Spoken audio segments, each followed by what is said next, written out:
go for the final time. We are free!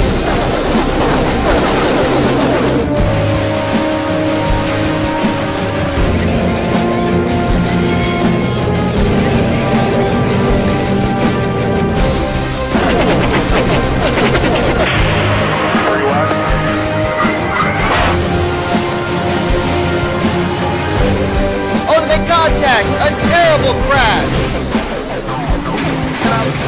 We're in it.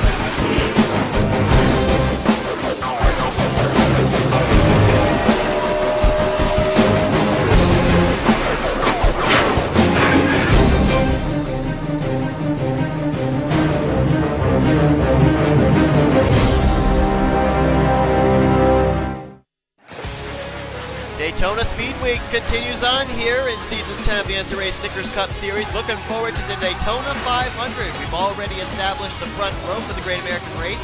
Danny Wells will be starting on the pole position alongside of Chris Washer, but we got to determine the rest of the starting lineup, and that's what we're going to do today here in the two Budweiser Duels. We'll start off with a 15-lap event, Budweiser Duel number 1, but I'm not alone in the commentator's booth. I got a fellow commentator alongside of me, Michael Norman, the voice of the Mobile One Cup Series here in Season 10, alongside for the ride. Michael, thanks for being here. Boy, it feels like I was just here, like last night. I know. It's been like 24 hours. I know, right? This has been pretty cool. You know, I just had the Budweiser All-Pro Series run here last night as well, so there should be plenty of grip on the track. So this is going to be an exciting Gatorade duel. Now, I'll tell you one thing that we saw during group qualifying. We saw these guys get into 2, 3, 4 different packs, over 250 miles per hour. They did some great racing with each other, but this is going to be the first time we're actually going to see 21 drivers in a pack battling with each other. What are you expecting to see here? Hopefully not mayhem. You know, all these drivers want to try to keep their car clean for the Daytona 500, not have to go to backup cars and start at the rear of the field. So it'll be pretty interesting to see if at all these drivers will be conservative or not. You talk about not wanting to go to a backup car. I can guarantee you Danny Wells is one of those drivers that does not want to have to go to a backup car. If he wrecks, if he DNFs from this race and has to go to a backup machine, he forfeits his front row starting spot for the 500. And more than likely, if he's out of the race, the driver that wins this race would then be the new pole sitter for the 500. So if you're Danny Wells, what do? Do you stay up in front and try and stay out of trouble, or do you drop to the back? I would make one lap and then park in the pits. Yeah, that's not such a bad idea. That's what I would... That would be actually really good strategy. I'm surprised nobody's ever done that. Guys, I think something broke in my right front. I have to go behind the wall. Guys, I really need to pee. Nah, but since I know Danny, he won't do that. I think it'd just be best for him to just kind of ride in the back. Yeah, I agree with you. I think that'd be the safest place as well because, you know, these drivers, it's Daytona. You want to start up front. Whatever track you're at, especially restrictor plate tracks, whether it be Daytona or Talladega. So these drivers are going to be fighting tooth and nail to try and start 3rd, 5th, 7th in the starting lineup here in Division 1, or in Duel 1, I should say. And then, of course, for the outside of the front of the rows in Division 2, or Duel 2. I'm going to keep saying divisions today, I can tell. But anyway, we're getting ready to go here. Danny Wells, Cole Daly, that's going to be the front row for this. All these drivers where they're starting based off where they were in knockout qualifying yesterday. And, of course, they were the odd numbers in knockout qualifying. So let's get these cars rolling off as we'll go down for the command to fire them up. Drivers, start your engines. So there's the command. Danny Wells going to lead this 21 car field off of the pit lane. They'll complete a pace lap and then will go green for 15 laps of racing. Now, Michael, one thing that I got to ask you here too is these guys, obviously they want to race it up. They want to get up here to the front of the field, but they don't want to have to go to a backup car. Where's the fine line between racing hard and racing too hard? Well, if you race too hard, you're going to end up with a wrecked race car. You want to race hard, but you don't want to race so hard enough to where you either wreck somebody or you yourself comes up wrecked. And it's frozen for a minute, folks. I apologize. I actually did that on purpose. I turned down the engine volume so you guys could actually hear us. Yeah. But yeah, so just like I said, you don't want to end up with a wrecked race car, so this preferably is exactly what and where you want to be. Is just, you don't want to race too hard, but especially for Danny Wells. You want to keep it nice, you want to keep it clean, you want to keep your car perfect, and you want to have a very, very good race car for the Daytona 500. You know, the very last Snickers Cup Series Daytona 500. Here's an interesting thought, and I was just thinking of this. I mean, we're talking about how Danny Wells would be smart to drop to the back. However, planning ahead maybe for the Daytona 500, if you're Danny, do you try and find a teammate like the driver kitty corner to him, his teammate in the 51, James McLeod, or maybe Seth Cole that's running at the back here for the start of this race? Try and maybe push them up to this win. If you do that, you've got a teammate started in third behind you when the green flag waves for the 500. You could never plan anything for the Daytona 500.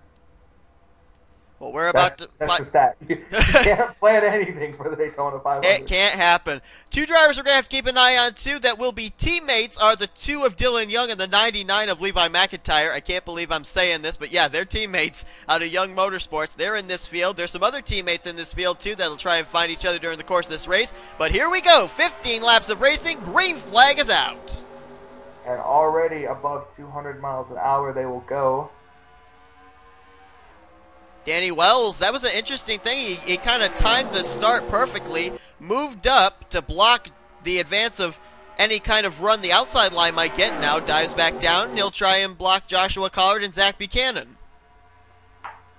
Yep, it's just how you do it. If you can time the good restart, you can jump up in front of somebody, use them as a drafting partner, but as you see, here comes Collard down low for the lead down the inside. Yeah, Joshua Collard using the back straightaway, all that room to be able to get by the 4, and I think Danny Wells really wasn't willing to put up much of a fight either. He's kind of like, okay, you got me, I'll let you go.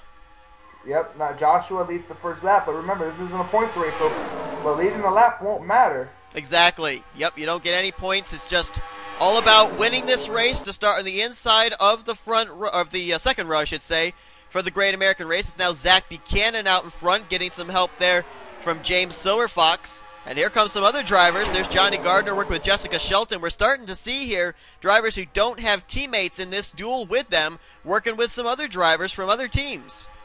3 wide already behind these drivers, behind these lead drivers here. And yeah, like I said, these drivers are just all out. Whoa! Danny Wells got spun! 4-car round!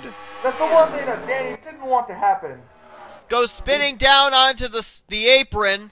He backed it into the wall, but I think he's going to be okay. He might be okay. Yellow flag is out. They'll race it back to the line. Boy, that is not what Danny Wells needed to have happen at all. You are correct. As coming off of 4, top 3 single file will be Buchanan, Silverfox, and Gardner. That will lead us under our first caution, coming out here on lap number 3. Lap number 3, and it was the guy who starts first, ironically. I do believe that Danny will be okay. He can, I think, make it the rest of the race. I don't think he'll have to go to a backup car as long as he can avoid anything else. This is kind of, in a way, besides the wrecking part, this is kind of what Danny wanted, because now his car will be slow, so he'll be away from all the action. It's actually a very good point. I mean, parts are replaceable. You can fix that sheet metal. You can, you don't have to go to a backup car, say, if you take off the rear quarter panel and put a new one on or anything like that. It's if you have to go to an entirely new machine, that would mean that you would be going to a backup car. So yeah, you're right. I mean, if Danny Wells, if this is going to slow him down, this could be a blessing in disguise. Yes, it very well could be. Trying to see if anybody else was involved. Chris Dollerton was a bit of ways back. He might have been collected in this. Not sure. But Zach Buchanan paces us under our first caution of Budweiser Duel number 1. Let's take a look and see what happened to the current Daytona 500 pole sitter, Danny Wells. Well, here's what happened. Danny Wells was up and actually scraping the wall through the tri-oval. That killed a lot of his momentum, and then here comes everybody else at over 250 miles an hour, and it's like he just got sideswiped there by Ryan Acosta. Austin LaPlante in the 43 getting involved as well. I just wonder why Danny was going down the track if he hit the wall. Yeah, he did not really give much room to Acosta, and Acosta couldn't do anything because LaPlante's to his inside. So yeah, I mean, Danny Wells, I don't know if he got up into maybe some of the dirty part of the track and so there was no grip and he got into the wall, or if he purposely went up there just to be able to drop back a bit. But whatever the case, you're right. The fact that he kind of came down, that kind of hurt him more than helped him.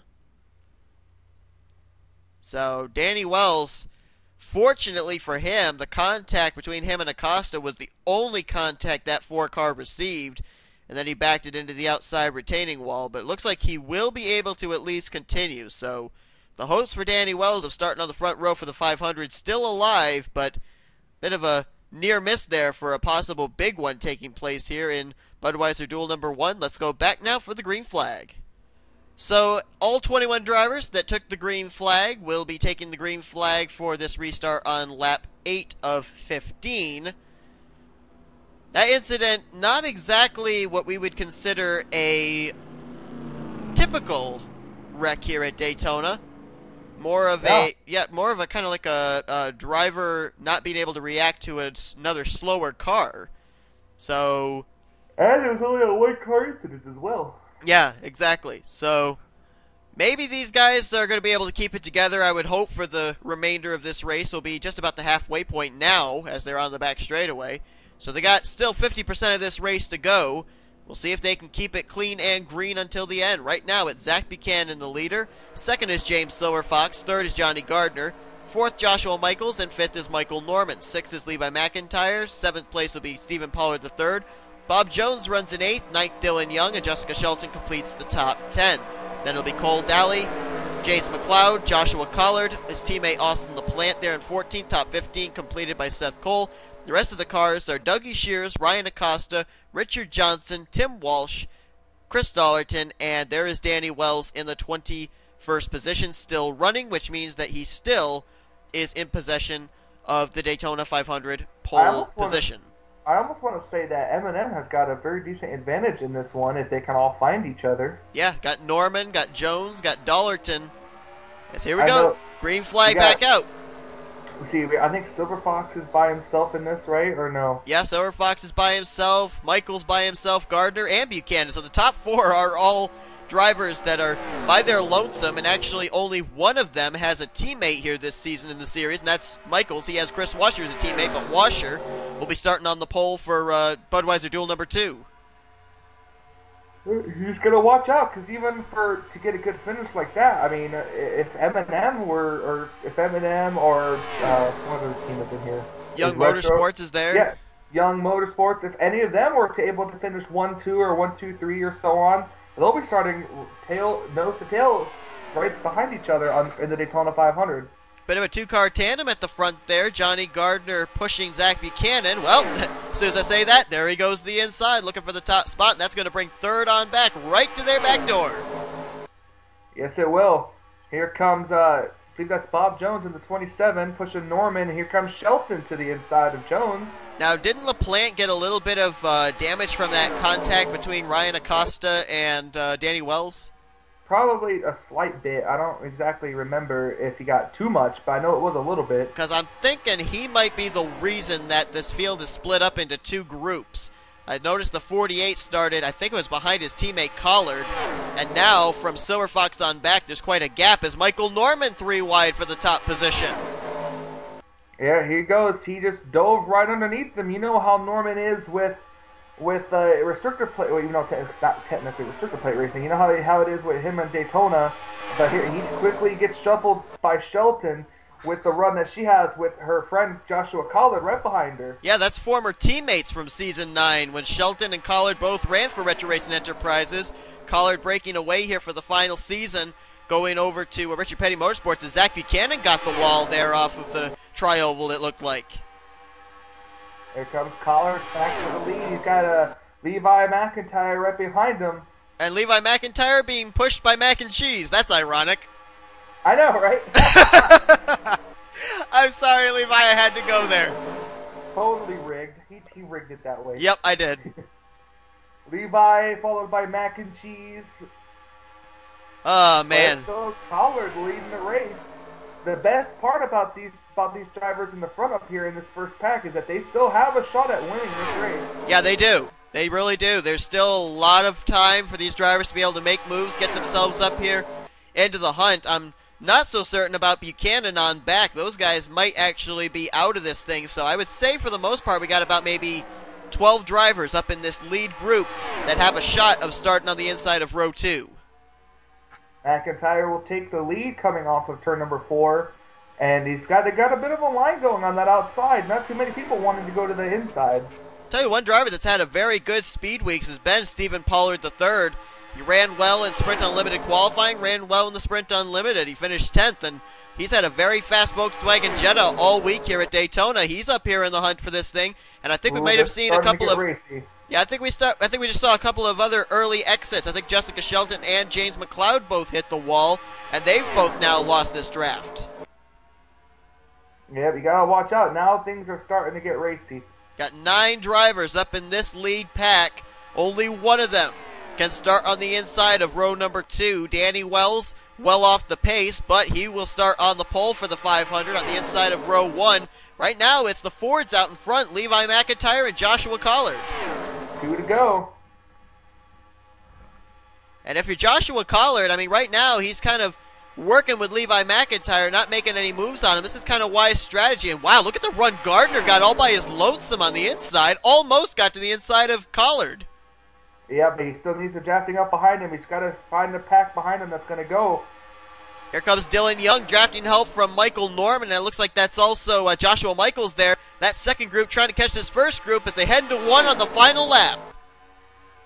Norman going to go down low of Dylan Young. It's going to kind of break up the pack, so it's going to be one of these top 3. Who's going to jump out of line between McIntyre, Collard, and Gardner? If Collard goes, will Gardner go with him? Gardner is going to look to the inside. And that's going to clinch it for Levi coming off of turn number 4. Yeah, unless Gardner can get a real good run off of 4, Look at Levi the run Norman McIntyre. got for 3rd. Wow, right down to the inside of Collard. That's for a starting spot in the top 10, and it will be Levi McIntyre winning. Gardner gets second, and Norman did get Collard at the line. Wow. That was close between them for 3rd. So at least the top 10 on the inside line's been established. We know it'll be Danny Wells starting on the pole, McIntyre in 3rd, Gardner 5th, Norman in 7th, and Collard will start in 9th. That was one heck of a finish. Even if it wasn't for the victory, that was still one heck of a finish for these drivers. Yes, it was. Some great racing here, and certainly got to be something that makes you look forward to the Daytona 500. I mean, these guys did a great job of keeping it together. We had that one incident that took place with one driver being faster than the other, but for the most part, other than that, these guys raced each other really hard, but they raced each other clean enough that we went green flag racing from the midway point all the way to the checkers. Yes, it was. And I'm pretty excited. This is what Duel 1 has got in store. I can't wait to see what Duel 2 has. Yeah. God, that's hard saying. Duel 2. Duel 2. Duel 2. Or you could say it in Korean. You could say 2 in Korean. It'd be duel duel. Duel Duel? Duel duel. Duel Duel? Duel in Korean is 2. Wait, no, I mean duel in English is 2. Never mind. Danny Wells ends up surviving this race. He did finish 12 seconds back, but at least he did survive. And actually, surprising too, none of the drivers that took the green flag for this are going to be going to backup cars. That's very, very good. Danny Wells came very close. Yes, he did. Managed to save it. Very, very close. Why am I talking with my hands? Because no one can see me. It's the Italian in me. Oh, man. My hands. Because it's awful you can't refuse. It's like Bob Jones pointing at something in Prop Hunt. He's like, that guy right there, you can't see it, but I'm pointing to him. Anyway, congratulations to Levi McIntyre on his victory here in Gatorade Duel, or in Budweiser Duel, I should say. I'm going to keep saying Gatorade. I want to go old school on this thing. I know. I'm the same way. Budweiser Duel number 1. Interestingly enough, too, Levi McIntyre, a former Daytona 500 winner from last season. So, keep an eye on that 99 when the green flag drops for the Great American Race. But we've only just put together the inside line for the Daytona 500. We still got Gatorade Duel or Budweiser Duel, whichever you choose, to come. Number 2 to come. Michael going to be joining me in the booth for that, so don't go away, guys. We're going to be right back for the second duel here at Daytona. Man, where is that pizza, man? You ordered it like an hour ago. Yeah, I don't know. Oh, wait. Oh, shoot. We didn't have any break? What? They didn't give us any break between Duel 1 and Duel 2. Thanks, guys. Thanks really? so much. Come on. Much for the heads up. We Appreciate had it. to have had at least 20 minutes. My stomach is growling. You can't give us some time. Okay, whatever. Anyway, hi, guys. How you doing? Welcome Hey, what's up? Long time no see. Yeah, it's only been 5 seconds. Anyway, welcome to Budweiser Duel number 2, as we are going to determine now the outside rows of the Daytona 500. Chris Washer, who was second fastest during pole day qualifying, will start on the pole for this one. Same rules apply for him that applied for Danny Wells. If he gets involved in a wreck and DNFs, he forfeits his spot on the outside of the front row, and the entire outside row moves up, which means that the winner of this race, which would technically start on the outside of row 2, would then move up to the outside of the front row alongside of Danny Wells. So, But that goes for everybody also. pretty much, yeah. If you DNF, you have to go to the rear. You have to go to the rear of the field. Yep, you start at the back of the pack. So, we had one caution in the first Budweiser duel, so we're going to see if these guys may be able to keep it clean for 15 laps of racing. Without further ado, what? Squeaky Chair Foundation. Squeaky Chair Foundation strikes again. So let's go down and get the command to fire these engines up. Engine! Drivers, start your engines. And we actually got the whole thing. The reason Michael said engines, for those of you that are curious to know, and I'll gladly tell you, the first time that I accelerated it, I overshot by 2 seconds, and then I was like right on the cuff, and Michael said, wouldn't it be funny if you actually started it up and all you got for the command was engines? So, fortunately that didn't happen. As these cars come up on the track, I see a very old National Guard paint scheme back there. Yes, indeed. Anthony McCurry running the number 61 National Guard Audi. Of course, Anthony, when he made his debut into the Snickers Cup Series, drove the 88. We also saw him waving AMP Energy colors in the Sprint Unlimited. So Anthony McCurry going back, a lot of drivers actually going back to their nostalgia roots, if you will, here being the final season of Snickers Cup, paying tribute to other rides that they drove in previous seasons here in the Snickers Cup Series. Yep, it's a very good throwback. I mean, even myself included, I'm driving a combination of paint schemes I've driven throughout since season 4. You drove that 88 car once, didn't you?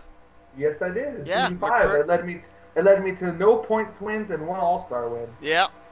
Norman, McCurry, Aaron Williams, a lot of drivers, including the current driver, Cole Daly, been in that legendary number 88 machine.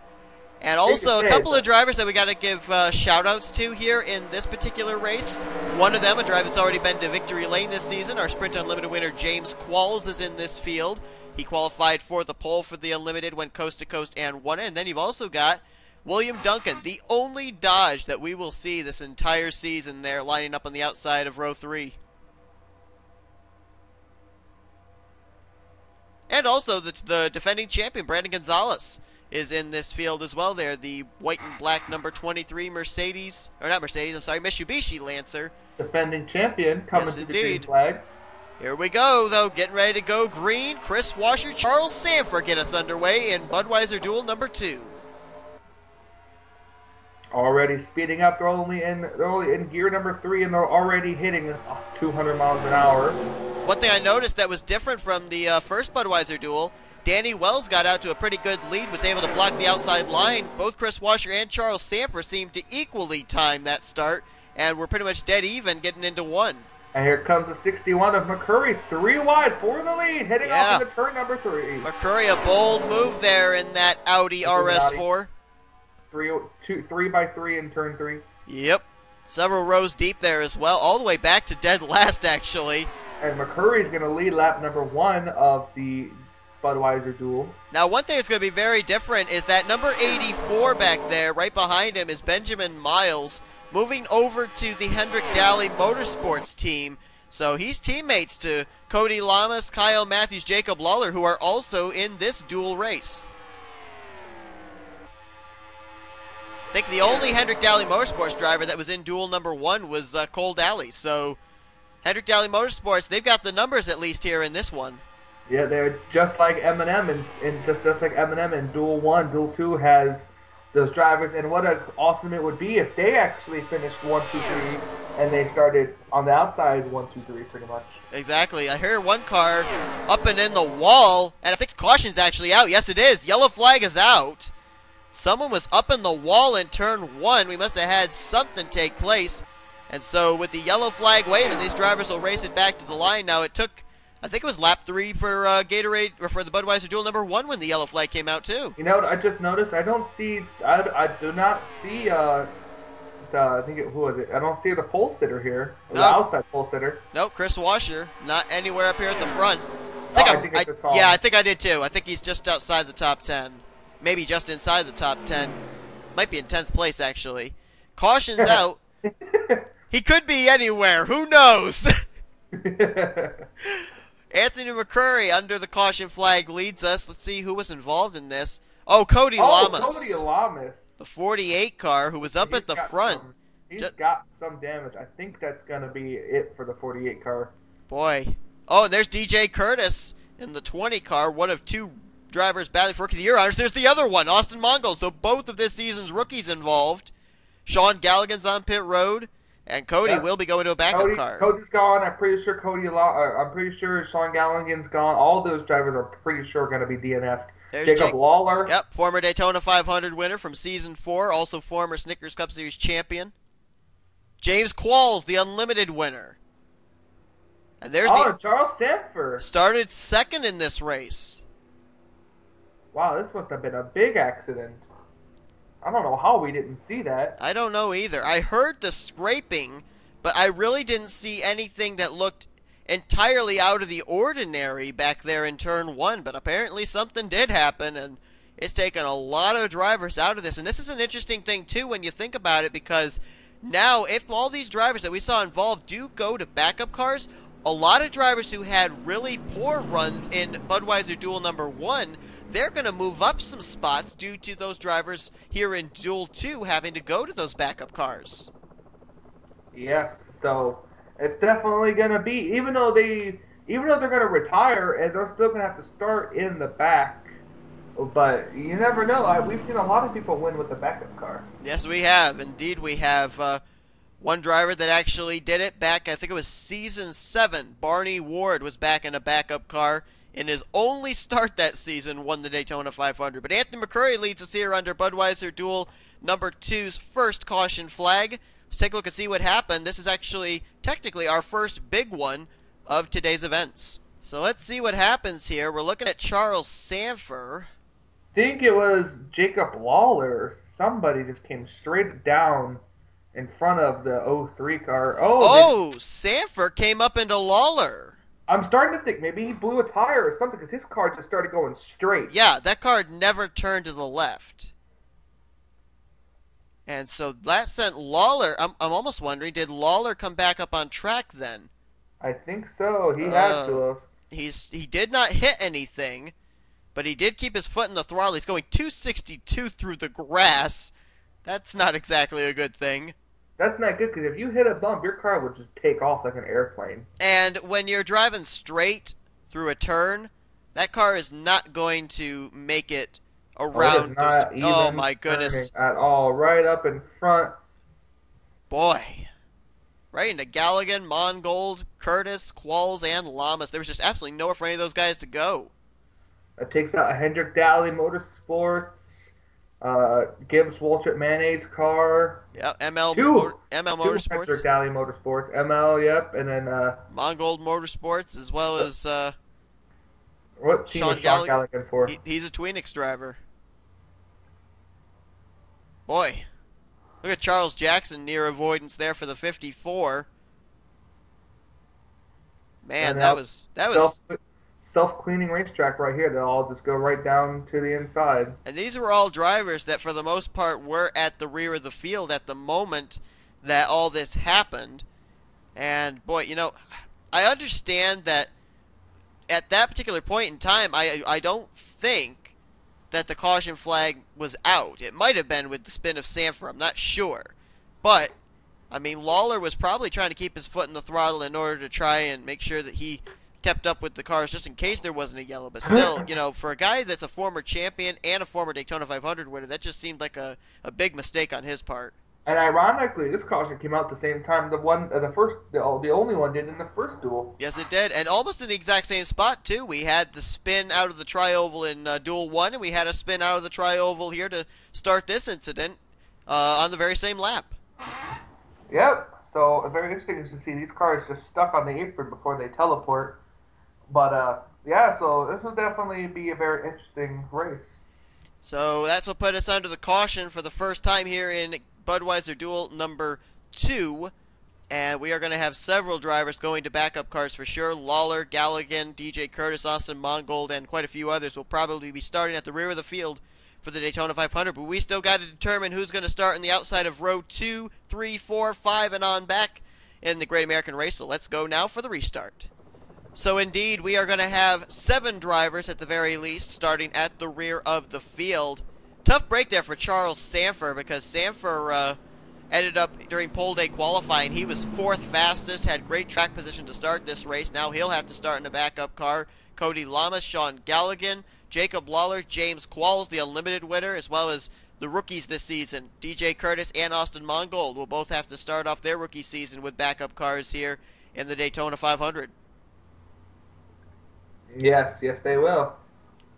So, that leaves us a total of just 14 drivers, rather, that are going to be left to battle it out here for what will be 8 laps of racing. Anthony McCurry is the current leader. Lyndon Wright in 2nd. 3rd place is Dylan Poteet, who, by the way, actually started last in this duel, so it didn't take him very long to get up here to the front. Benjamin Miles in 4th. 5th place will be William Duncan. 6th is Kyle Matthews. 7th is Trent Dunham. 8th place, John Cittadino. 9th, Peachy London and Chris Washer. Staying out of trouble, trying to keep his outside of the front row starting spot. He's in 10th, and then the rest of the drivers are Sean Henley, Brandon Gonzalez, Nathan Hudson, and Charles Jackson. Who's your pick? Who do you think is your pick out of these drivers that remain who could win this race? Well, based on what I've seen so far, I think probably one of the strongest cars in this field could be that 31 of Dylan Poteet, because he started dead last. This is more speed than we've seen out of him this entire speed weeks. He didn't do very well in the Sprint Unlimited. He didn't do very well during the qualifying sessions, and he didn't exactly show a lot of speed in pole day qualifying. So this, I think, is showing that they found something that works really well. He's coming in with a different sponsor. He was running the AccuDuck Solutions for most of the speed weeks. Now he's in Target, and I think they found something that really is working for him here. So my pick's Poteet. There you go. Yeah, I was gonna say, there goes Poteet right there, down for 2nd. I'm gonna keep my eye out on Anthony McCurry. He got to the front and was able to keep the draft, and he's got a good run here. So we'll have to wait and see. I say my pick will be McCurry. I'll tell you what, I never see Anthony McCurry at Daytona that I don't think back. I think it was either Season 4 or Season 5. It was the 2nd Daytona race where Anthony McCurry was one of 2 drivers who made it to the start-finish line when everybody else with 2 laps to go had to head to pit road to top it off with fuel. He had just enough fuel to get him to the end, and Anthony McCurry, he knows how to win these races here at Daytona. He hasn't been as successful at Daytona as he could be, but this season it could change. Here comes Poteet to the inside. Dylan Poteet now going to clear McCurry. Whoa! That was quite a move by McCurry. Not going to let Benjamin Miles try and take 2nd. Yeah, see, like I said, it's all about how McCurry knows how to control the draft, and he's gonna push Poteet out to the middle line. That looked like an arrow push to me. I don't think he made contact, but I think he pushed Poteet so much into the corner with being tucked up behind him, Poteet couldn't keep the car on the bottom of the racetrack. It almost went 3 wide for the lead too, but McCurry was able to use the side draft off the 31 to clear him. Here comes William Duncan, the only Dodge, 2-time winner last season. Trent Dunham, he hasn't won a race since Season 8, where he was a 3-time winner. He went all of Season 9 winless. He's up here in this mix now as well in the Sonic Boom Chevrolet out of Tweenix Racing. Yeah, he's getting very so close. McCurry kind of pulling out to a bit of a lead there. And that's not exactly a good thing here at Daytona. No, but it's a 2nd place driver to just about the same amount of lead as the next place. You never know, McCurry. These guys are getting really all separated. They might be actually doing this on purpose. We've seen with the high speeds, if they can catch the slipstream in no time at all with a drafting partner, they can get themselves back up to the front. And you see there, Dylan Poteet, Trent Dunham working together for the first and only time here in the Snickers Cup Series. Those two are teammates, with Trent Dunham moving over to Tweenix Racing. Now they're working together to run down Benjamin Miles for second. I'm not gonna lie, that announcement shocked me to beyond belief to know that Dunham was gonna give up Sega Motorsports for Tweenix Racing. But it's not. I don't think these cars are gonna catch McCurry. They gotta work together here if they're going to. Now Trent Dunham moving out of line. Dylan Poteet gonna dive down low, trying to go for second off of Benjamin Miles. 3 laps to go. Yeah, time is running short, but if they could get bunched up here, I mean, there is a shot at McCurry, but they gotta stop racing for second place. I'm pretty sure McCurry is either, I can't tell right now if he's mirror driving or if he's just concentrating on the track in front of him. I'm not sure he has to mirror drive just yet. The drivers really behind him aren't within striking distance of him. But, oh, wait a minute. Now he might want to mirror drive. I think Poteet just caught his slipstream. Let's listen into the 61 spotter. Alright, got 31 car coming up pretty fast on your right behind you. He might try to draft you, but just keep an eye out. Keep an eye out on him. And there you see Poteet all by his lonesome. He didn't have anybody even behind him. He sucks right back up to the bumper of Anthony McCurry. And now here's Trent Dunham battling Lyndon Wright for third. Poteet's going to have to kind of go it on his own. There's no Tweenix teammate. He looked. He tried. Oh, wait a minute. Looking. Man, McCurry's not giving him any room. 2-car tango. We have not seen this since freaking, I don't know when. But it's 2-car tangoing. You got McCurry and Poteet, ironically, both of our picks up here up the front. And it's the final lap, too. Poteet, if he's going to make something happen, he's got to make it happen quick. But there's nobody back there to help him. If he makes a move, he'll have to do it all on his own. Will he try and make any kind of a run here into 3? We'll see if he can dive down low going off into the corners when he has to do it. He's not going to do it. Oh, he's looking, though. Will McCurry leave the door open? That's a good strategy right there by McCurry because Poteet can't stick his nose in without help. And here he comes. Anthony McCurry is going to win the Budweiser Duel number 2. Man, I think the only thing Poteet had that he could have possibly used right there was to try and shove the 61 so much down the back straightaway that he carried too much speed into the 3, but McCurry did a great job keeping it on the bottom. He only left about half a lane open for Poteet. There's no way you can fit a full-size race car into half a lane of racetrack, so great job, great defensive driving by McCurry. If this was NR14, or this was NASCAR 14 logic, McCurry would have spun around when Poteet was trying to look underneath him. And I'll tell you what, kudos to Poteet, too. I mean, he recognized the big picture. He knew that both of them were going to be starting up in 4th and 6th place, regardless of who won the race. He did not force the issue on McCurry there into 3. No, he did not. He could have, but he didn't. He wanted to. Yeah, he wanted to, but he didn't. So big picture racing. I think he looked in his mirror, Poteet did, and saw there was other cars coming quickly behind him. Yep, decided might as well work with this guy and get at least a decent finish, because you're right, Lyndon Wright was actually starting to reel those guys in. So Anthony McCurry is going to pick up the victory here in the second Budweiser Duel. He will start on the outside of row number 2 in 4th. Dylan Poteet will start 6th. Lyndon Wright and 8th, and Trent Dunham will be starting in the 10th position for the Great American Race. There you see everybody else on down, and then, of course, Sanford, Lamas, Galligan, Lawler, Qualls, Curtis, and Mongold will all be going to backup machines. 7 drivers will be in backup cars out of the 42 drivers for the Great American Race. Chris Washer finished last of the drivers, so he just fell right to the back and just let him race. Yeah, so almost kind of the same strategy that we saw for Danny Wells, except he wasn't damaged. He really fell back. Look at that, 9 seconds. He was 5 seconds behind Charles Jackson, who was last. Yeah, technically. Great strategy though for Washer. I mean, just ride around, and survive. Looks like both Charles and Washer both lost the draft, actually, if you can tell by where they finished. I wouldn't be surprised. I mean, Jackson, I know on that restart started last, so yeah, might have lost the draft there. Same for Washer. Might have also gotten a little high in a corner and maybe got the wall and it scrubbed off too much speed for them to catch back up. But anyways, we've got our Daytona 500 starting lineup determined now. We know that Danny Wells will indeed start on the pole position. Second place will be Chris Washer. And then, of course, row number 2, our winner of Budweiser Duel number 1. I'm blanking out. With Budweiser Duel number 1 race winner. I I don't remember either. I know. Wow. Oh, professionalism. Oh, who in the world was it? I don't remember. I'm going down through the list in my head, people. This is embarrassing. I know. Don't worry. It happens to me too. So Levi McIntyre, I got it. yes. Levi McIntyre will start in 3rd. It only took us 2 hours to get to it.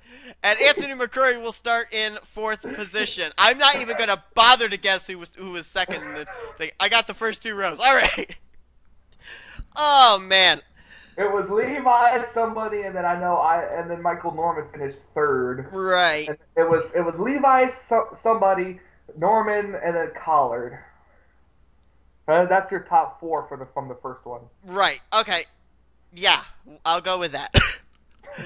Alright, so thank you everybody so much for watching the Budweiser Duels here today. Next up for these drivers is, of course, happy hour practice, and then, of course, we'll have the running of the Great American Race after the Truck Series and Mobile One Cup Series races here this weekend at Daytona International Speedway. Michael, I know that you're looking forward to bringing the Mobile One Cup Series event to us here from Daytona, but I want to thank you for joining me here for today's Snickers Cup Series event.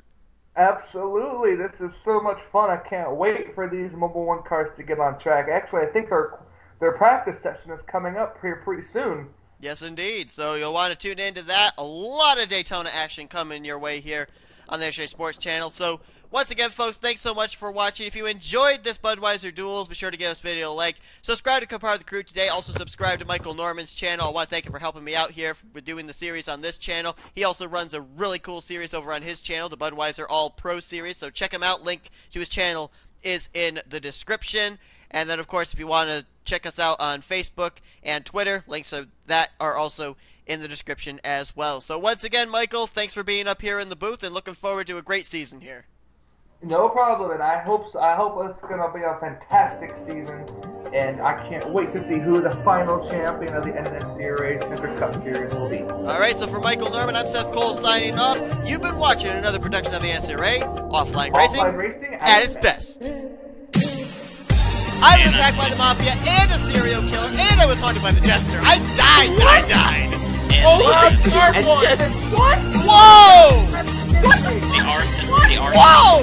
Stop it, a whammy, a big whammy. An arsonist. The arsonist won. Oh, he's gonna lick your tears. It tastes good. He doesn't know you. Where you going?